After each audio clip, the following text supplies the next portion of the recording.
everybody. So I am going to do a demonstration for how you get your regular pencil drawing of your shoe design transferred multiple times onto a separate sheet of paper. And we're going to do this with a marker on some form of plastic, and you can experiment with that, but just be smart about where you're experimenting. Don't do it on a surface that you'll get in trouble for.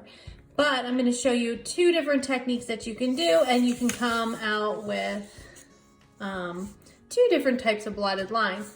Now what we're going for is a blotted line type look, and if you watch the video about Andy Warhol, you would see that his commercial art in the beginning, when he started with this kind of ink blotted type line where he would write it with ink and then put another piece of paper over top. And it's essentially like a copy machine.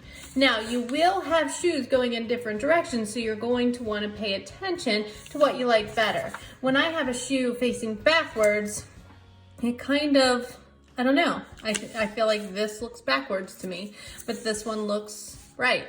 So it really doesn't matter, but then I could do a design where I flip-flop the shoes. So I have one this way, and then I do the other way below. So I'm gonna go ahead and show you the technique really quickly, okay? So I take my pencil drawing of my shoe. You create this from any tutorial. I provided a good bit on the classroom or in the packet. And so just do your best to draw whatever kind of shoe you like. I love Converse shoes, and so I went with a Converse sneaker. And I'm going to try to make designs for my shoe that I could maybe wear to school every day rather than just on dress down. Okay, so this is just an old binder, and I'm gonna put my drawing inside the sleeve. I'm going to take a washable marker, dry erase markers work as well, and I'm going to trace over my design. I didn't put a ton of detail in my design because I'm gonna add those details later. This is just for me to get the copies. And so once I finish tracing it and all the major lines, then I take my paper and I place it on top and I rub it.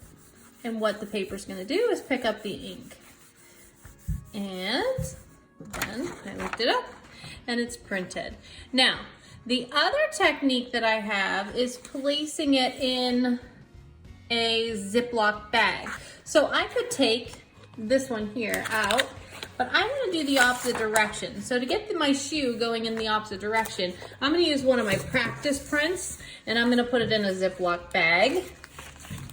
And this just gives you a slightly different kind of line. And so I put it in a Ziploc bag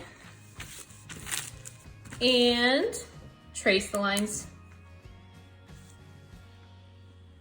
of my shoe. On a Ziploc bag, I find that my lines get more blotchy. Sometimes it depends on the markers too. I feel like the dry erase markers are a little bit more successful on this, but again, you don't want to use a Sharpie, even though a Sharpie will write beautifully on here. The Sharpie will not transfer over like it's supposed to. Okay, so now I am going to print that shoe. I'm going to take my original paper that I'm printing on, and I am going to find its placement, and I'm going to just drop it, and I'm going to rub. Now, for my design, I would probably go ahead and do it one more time in the other direction, right down here, and then I will come up with 4 different designs for my shoes. So, I hope that this helps you out. I hope it makes it clear. Any Crayola marker or dry erase marker will work great for you, as long as they're washable, and most colors will say that.